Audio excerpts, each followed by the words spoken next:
वैष्णो देवी गुफा मंदिर का इतिहास और पौराणिक कथा। वैष्णो देवी का विश्व प्रसिद्ध और प्राचीन मंदिर भारतीय राज्य जम्मू और कश्मीर के जम्मू क्षेत्र में कटरा नगर के समीप की पहाड़ियों पर स्थित है। इन पहाड़ियों को त्रिकुटा पहाड़ी कहते हैं। यहीं पर लगभग 5200 फीट की ऊंचाई पर स्थित है माता रानी का मंदिर। ये भारत में तिरुमला वेंकटेश्वर मंदिर के बाद दूसरा सर्वाधिक देखा जाने वाला धार्मिक तीर्थ स्थल है। मंदिर परिचय। त्रिकुटा की पहाड़ियों पर स्थित एक गुफा में माता वैष्णो देवी की स्वयंभू 3 मूर्तियां हैं। देवी काली दाएं, सरस्वती बाएं और लक्ष्मी मध्य पिंडी के रूप में गुफा में विराजित हैं। इन तीनों पिंडियों के सम्मिलित रूप को वैष्णो देवी माता कहा जाता है। इस स्थान को माता का भवन कहा जाता है। पवित्र गुफा की लंबाई 98 फीट है। इस गुफा में एक बड़ा चबूतरा बना हुआ है।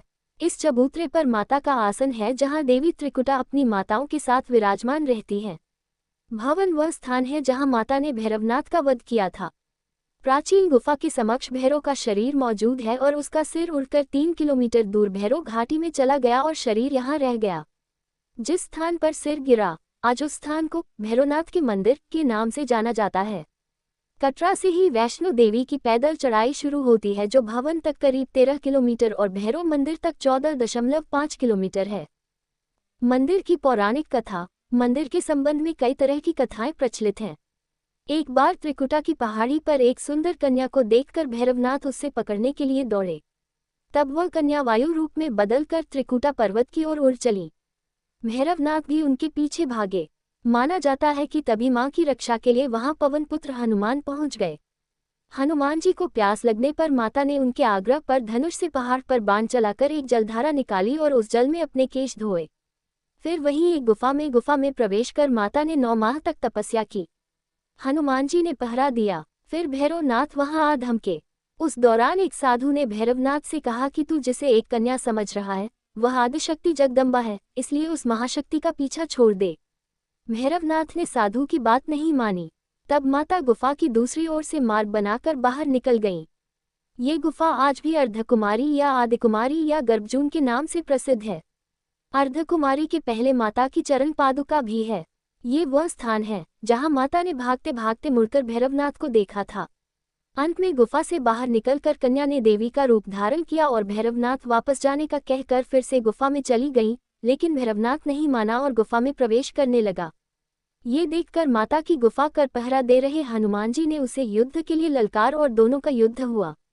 युद्ध का कोई अंत नहीं देखकर माता वैष्णवी ने महाकाली का रूप लेकर भैरवनाथ का वध कर दिया। कहा जाता है कि अपने वध के बाद भैरवनाथ को अपनी भूल का पश्चाताप हुआ और उसने मां से क्षमादान की भीख मांगी। माता वैष्णो देवी जानती थी कि उन पर हमला करने के पीछे भैरव की प्रमुख मंशा मोक्ष प्राप्त करने की थी। तब उन्होंने न केवल भैरव को पुनर्जन्म के चक्र से मुक्ति प्रदान की, बल्कि उसे वरदान देते हुए कहा कि मेरे दर्शन तब तक पूरे नहीं माने जाएंगे जब तक कोई भक्त मेरे बाद तुम्हारे दर्शन नहीं करेगा। मंदिर की कथा। उपरोक्त कथा को वैष्णो देवी के भक्त श्रीधर से जोड़कर भी देखा जाता है। 700 वर्ष से भी अधिक समय पहले कटरा से कुछ दूरी पर स्थित हंसाली गांव में मां वैष्णवी के परम भक्त श्रीधर रहते थे। वे निसंतान और गरीब थे, लेकिन वे सोचा करते थे कि एक दिन वे माता का भंडारा रखेंगे। एक दिन श्रीधर ने आसपास के सभी गांव वालों को प्रसाद ग्रहण करने का न्योता दिया और भंडारे वाले दिन श्रीधर अनुरोध करते हुए सभी के घर बारी बारी गए ताकि उन्हें खाना बनाने की सामग्री मिले और वह खाना बनाकर मेहमानों को भंडारे वाले दिन खिला सके। जितने लोगों ने उनकी मदद की वह काफ़ी नहीं थी क्योंकि मेहमान बहुत ज़्यादा थे। वह सोच रहे थे इतने कम सामान के साथ भंडारा कैसे होगा। भंडारे के एक दिन पहले श्रीधर एक पल के लिए भी सो नहीं पा रहे थे, ये सोचकर कि वह मेहमानों को भोजन कैसे करा सकेंगे। वह सुबह तक समस्याओं से घिरे हुए थे और बस उसे अब देवी मां से ही आस थी। वह अपनी झोपड़ी के बाहर पूजा के लिए बैठ गए। दोपहर तक मेहमान आना शुरू हो गए थे। श्रीधर को पूजा करते देख वे जहां जगह दिखी वहां बैठ गए। सभी लोग श्रीधर की छोटी सी कुटिया में आसानी से बैठ गए। श्रीधर ने अपनी आंखें खोली और सोचा कि इन सभी को भोजन कैसे कराएंगे। तब उसने एक छोटी लड़की को झोपड़ी से बाहर आते हुए देखा जिसका नाम वैष्णवी था। वह भगवान की कृपा से आई थी। वह सभी को स्वादिष्ट भोजन परोस रही थी। भंडारा बहुत अच्छी तरह से संपन्न हो गया था। भंडारे के बाद श्रीधर उस छोटी लड़ी वैष्णवी के बारे में जानने के लिए उत्सुक थे, पर वैष्णवी गायब हो गई और उसके बाद किसी को नहीं दिखी। बहुत दिनों के बाद श्रीधर को उस छोटी लड़की का सपना आया। उसमें स्पष्ट हुआ कि वह माँ वैष्णो देवी थी। माता रानी के रूप में आए लड़की ने उसे गुफा के बारे बताया और 4 बेटों के वरदान के साथ उसे आशीर्वाद दिया।